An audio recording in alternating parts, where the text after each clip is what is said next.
राधा वल्लभ श्री हरिवंश। इसकी पहली वीडियो में हमने चर्चा की है कि सेवक जी कौन थे और उनको हरिवंश महाप्रभु से दीक्षा किस प्रकार से प्राप्त हुई है।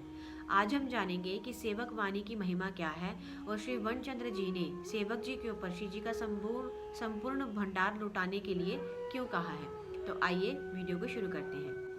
कुछ समय के बाद चतुर्भुज दास जी वृंदावन से गड़ा लौटकर आए। गड़ा लौटकर वो अपने मित्र सेवक जी से मिले।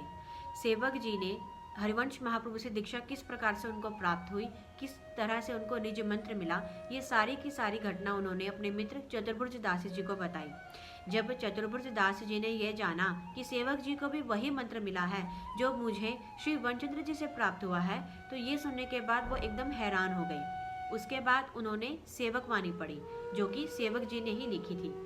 वो वाणी पढ़ने के बाद वो एकदम आनंदित हो गए और उनके चरणों में गिर पड़े। उसके बाद उन्होंने सेवक जी को अपने हृदय से लगा लिया। सेवक वाणी में सर्वस्व श्री हरिवंश ही हैं। हरिवंश महाप्रभु हमारे श्यामा श्याम से बिल्कुल भी अलग नहीं हैं। सेवक वाणी में सेवक जी ने 16 प्रकरण लिखे हैं। 16 प्रकरण में उन्होंने कई विषयों के ऊपर प्रकाश डाला है। इसीलिए जो सेवक वाणी नहीं जानते, रसिकजन उनकी बात को प्रामाणिक नहीं मानते। सेवक वाणी जे नहीं जाने, तिनकी बात रसिक नहीं माने। वृंदावन में श्री वनचंद्र जी ने जब इस वाणी को सुना, तब उनके मन में सेवक जी से मिलने की बहुत ही तीव्र इच्छा हुई और उन्होंने यह प्रण कर लिया कि मैं जिस दिन सेवक जी से मिलूंगा उसी दिन उनके ऊपर श्री जी का संपूर्ण भंडार न्यौछावर कर दूंगा। श्री वनचंद्र जी का यह प्रण सुनकर सेवक जी का हृदय कांप गया। उन्होंने सोचा, मैं तो श्री वृंदावन जाकर श्री राधा वल्लभ लाल जी के दर्शन करना चाहता था, किंतु मेरे जाने पर तो उनको सारा भंडार ही मुझ पर लौटा दिया जाएगा, तो अब मैं जाऊं तो जाऊं कैसे। इसीलिए वो वहीं पर ही रुक गए। श्री वनचंद्र जी को जब सेवक जी के श्री वृंदावन न आने का कारण पता चला, तब उन्होंने उनको सौगंध देते हुए एक आग्रहपूर्ण पत्र लिखा, जिसके कारण सेवक जी को श्री वृंदावन जाना ही पड़ा।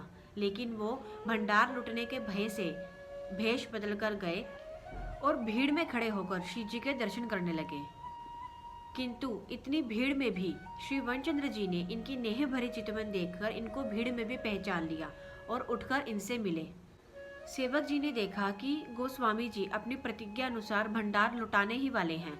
तब सेवक जी ने गोस्वामी जी के चरणों में प्रार्थना की कि मेरे आने से श्री जी का भंडार ना लुटाया जाए। उन्होंने अपनी बात अनसुनी होते देखकर बार बार उनके चरणों में प्रार्थना की। तब गोस्वामी जी ने कहा, मैंने तुम्हारे ऊपर भंडार लुटाने का प्रण कर रखा है और तुम भंडार ना लुटाने का आग्रह कर रहे हो। अब तुम ही बताओ कि ये दोनों बातें किस प्रकार से बनी। तब उन्होंने कहा, इसका एक ही उपाय है, सारा प्रसादी भंडार तुम्हारे ऊपर नछावर कर दूं। इस प्रकार उन्होंने सारा जो प्रसादी भंडार था उनके ऊपर नछावर करके उसी प्रसादी को बांट दिया। इस प्रकार श्री वनचंद्र जी ने दोनों की बात की रक्षा की। इस घटना से हमें यह पता चलता है, जब गुरु शिष्य से रीझते हैं तब उसके ऊपर अपना सर्वस्व निछावर कर देते हैं।